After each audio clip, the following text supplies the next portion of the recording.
சென்னை மாநகராட்சிக்கு உட்பட்ட தற்போது நாம் நின்று கொண்டிருக்கும் பகுதி சென்னை மாநகராட்சிக்கு உட்பட்ட திருவொற்றியூர் ஜோதி நகர் பிரதான சாலை, அதாவது மணலி எக்ஸ்பிரஸ் சாலை என்று சொல்வார்கள். குறிப்பாக வெளி மாநிலங்களிலிருந்தும் வெளி மாவட்டங்களிலிருந்தும் துறைமுகத்திற்கு சரக்கு ஏற்றி வரக்கூடிய பெரும்பாலான லாரிகள் இந்த சாலையை தான் பயன்படுத்துகின்றன. இந்த மணலி எக்ஸ்பிரஸ் சாலையை பொறுத்தமட்டில் நாள்தோறும் ஆயிரக்கணக்கான வாகனங்கள் செல்லும். தற்போது புயல் எச்சரிக்கை காரணமாக பல்வேறு நிறுவனங்களுக்கும் விடுமுறை அறிவிக்கப்பட்டுள்ளதாகவும் வீட்டிலிருந்து வேலை செய்ய வேண்டும் என்று அறிவுறுத்திய காரணத்தினாலும் வாகன போக்குவரத்து குறைந்து காணப்பட்டாலும் லாரிகள் மற்றும் பொது போக்குவரத்து நடந்து வந்து கொண்டு இருக்கிறது. அதே நேரத்தில் இந்த சாலையின் இருபுறமும், அதாவது இந்த பகுதியில் ஜோதி நகர் மற்றும் ராஜாஜி நகர், கலைஞர் நகர் உள்ளிட்ட பல்வேறு குடியிருப்பு பகுதிகள் சாலையின் இருபுறமே அமைந்திருக்கின்றன. இந்த பகுதியில் தாழ்வான பகுதிகளில் முழங்கால் அளவிற்கும் மேலாக தண்ணீர் தேங்கியிருக்கிறது. காரணம், நேற்று இரவு முதல் பெய்து வரும்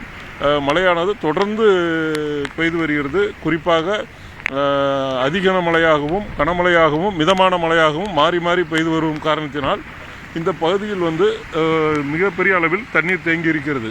இந்த இருபுறமும் மழைநீர் வடிகால்கள் எல்லாம் அமைக்கப்பட்டிருந்தாலும் கூட தொடர்ச்சியாக மழை பெய்த காரணத்தினால் இந்த பகுதி மக்கள் எளிதாக சாலைகளில் இருபுறமே தண்ணீர் தேங்கி காணப்படுகிறது. இந்த தண்ணீர் தேங்கி இருக்கும் காரணத்தினால் வாகனங்கள் சாலையில் ஊர்ந்து செல்லும் நிலை ஏற்பட்டிருக்கிறது. அத்தியாவசிய தேவை தவிர்த்து மற்ற பணிகளுக்காக யாரும் வெளியே வர வேண்டாம் என்று அரசு அறிவித்திருந்த நிலையில் மக்கள் தங்கள் அன்றாட பணிகளை, அதாவது அத்தியாவசிய பணிகளுக்காக இந்த தண்ணீருக்குள் தங்கள் வாகனங்களை நகர்த்தி செல்லும் நிலைக்கு தள்ளப்பட்டிருக்கின்றனர்.